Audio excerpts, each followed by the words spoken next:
everybody, this is Alchemist2, and I'm back again with another series review. And this is an entire series review, not just one episode by episode, because I think that would be just way too much.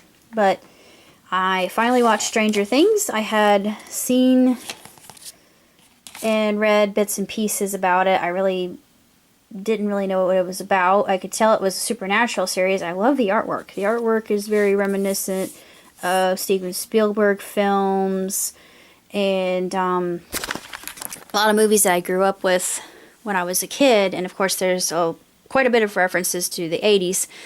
And I was born in 1979.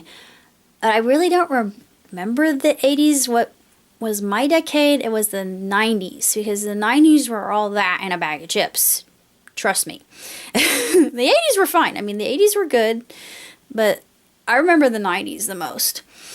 And what's interesting about this is, I'm not going to go into the whole series that much, but it is a combination of sci-fi and horror and thriller and suspense and just a little bit of romance too.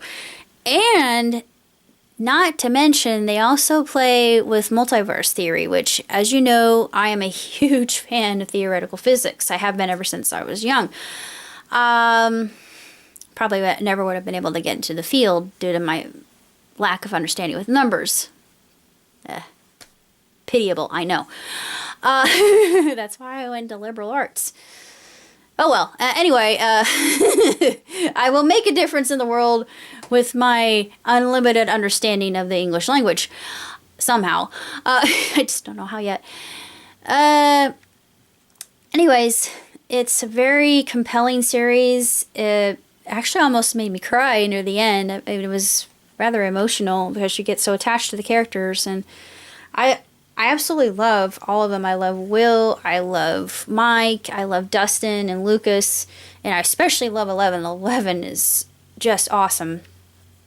She is a very enigmatic character, very mysterious, and with the way it ended, you think, there's something a bit unusual about that. And same thing with Will, and I'm not going to say what that is. Of course, a lot of people probably know if they've watched the series, and now I am so gung-ho for season 2, even though it's October. And hopefully I'll have money so I can actually watch it then. It is nothing short of sensational, and I was just on the edge of my seat the entire time. I like horror. I especially enjoy psychological horror, which is why I wanted to see Rings when it came out. Of course, I can't. Lack of job, blah, blah, blah. That will change. And that's the first thing I want to see when I'm able to procure the monies that are necessary in order to do so. But I have to say, Winona Ryder, I've always liked her, but she plays this mother that is just, she's resolute, she is resilient, she's determined.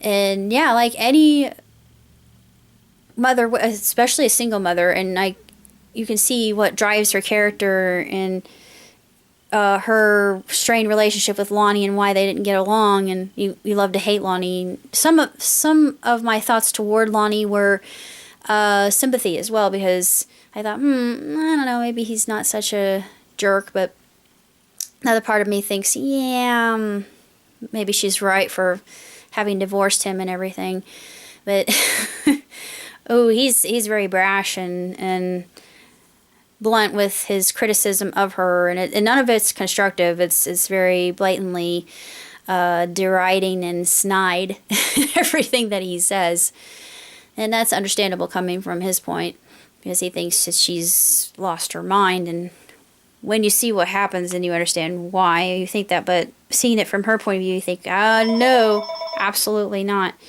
Oh, that's about it. That's all I have to say. 2 thumbs up, 5 stars, hands down. Live long, prosper, ciao tutti.